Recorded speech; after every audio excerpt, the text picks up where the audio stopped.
Hello everyone, I'm Lisa at Lisa's Creative Home, and today I have the most amazing high-end Dollar Tree vintage Christmas bells that are so easy to make.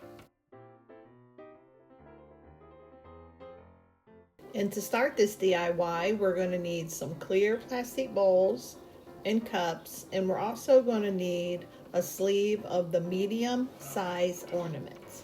And the first thing I did is I took one of the ornaments and an X-Acto knife. These ornaments are fairly thin plastic, and I'm just going to cut them in half with the top of the ornament being upright.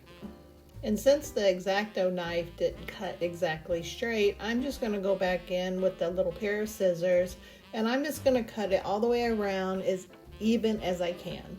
I'm going to be making 3 bells, so I cut 3 ornaments in half, and then I took 3 of the clear plastic cups and I turned them upside down, and I'm just going to hot glue the top of the ornaments on top of the clear cups.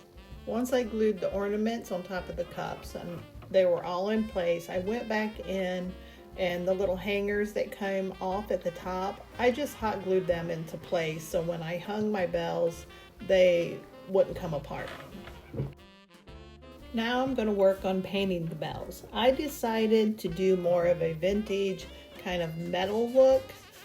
You could paint these bells any color you wanted, but since the plastic is like very shiny and smooth, I went in with some white chalk paint first just to give it a good coat before I added my darker colors to it. The first dark color that I'm going to add is called Black Flash. And it's got a really dark iridescent color, and to give it more texture I just used a little sponge dabber to apply the paint to the bell. Once that Black Flash paint was dry, I went back in with it's kind of a darker gold color, and it's called Espresso, and I just took a little sea sponge and I dabbed it in the paint and then took as much as I could off of it, and then I just dabbed it all over the bell. I didn't want to completely cover it, I just want to kind of give it some highlights. Once the espresso color was dry, I went in with some of this Liquitex Basic Gold acrylic paint, and I did the same thing. I used a sea sponge and I dabbed it off, made sure it was just a little bit of paint on there, and I just went back in and it just gave it a little more highlights. And I just did that same technique on all 3 bells. And once I got all the bells painted and dry, we're going to start working on the clapper for the bells. And the first thing you're going to need is a small dowel rod, and I'm just going to give it a coat of the Black Flash paint.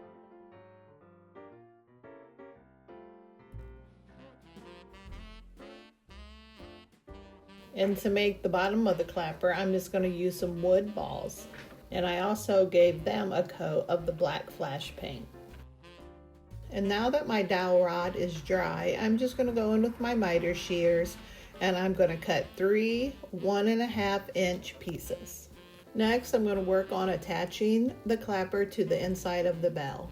I'm going to take some black felt and I'm just going to cut out some little squares. And I'm going to glue that on the inside of the bell first, just so my clapper will have something to glue to, since the plastic is very smooth and shiny and it just makes it hard for the hot glue to stick. I did go in with some sandpaper and I kind of rubbed the ball on the sandpaper just to kind of give it a flat edge before I glued the ball to the dowel rod.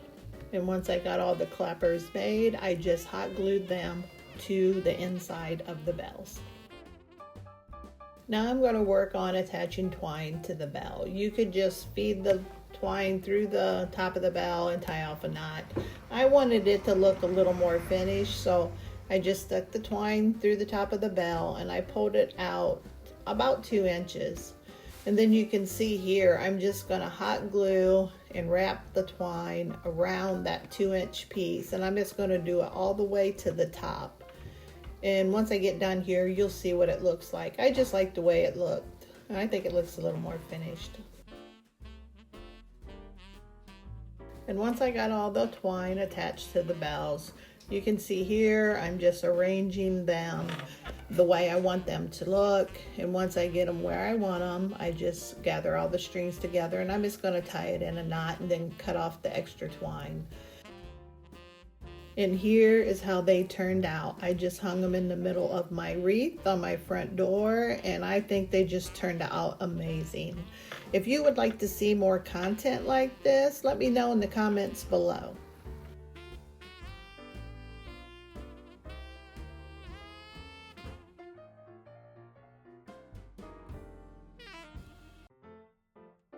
And once again, I want to thank everyone for watching, and I hope everyone is having an amazing holiday season. Until next time.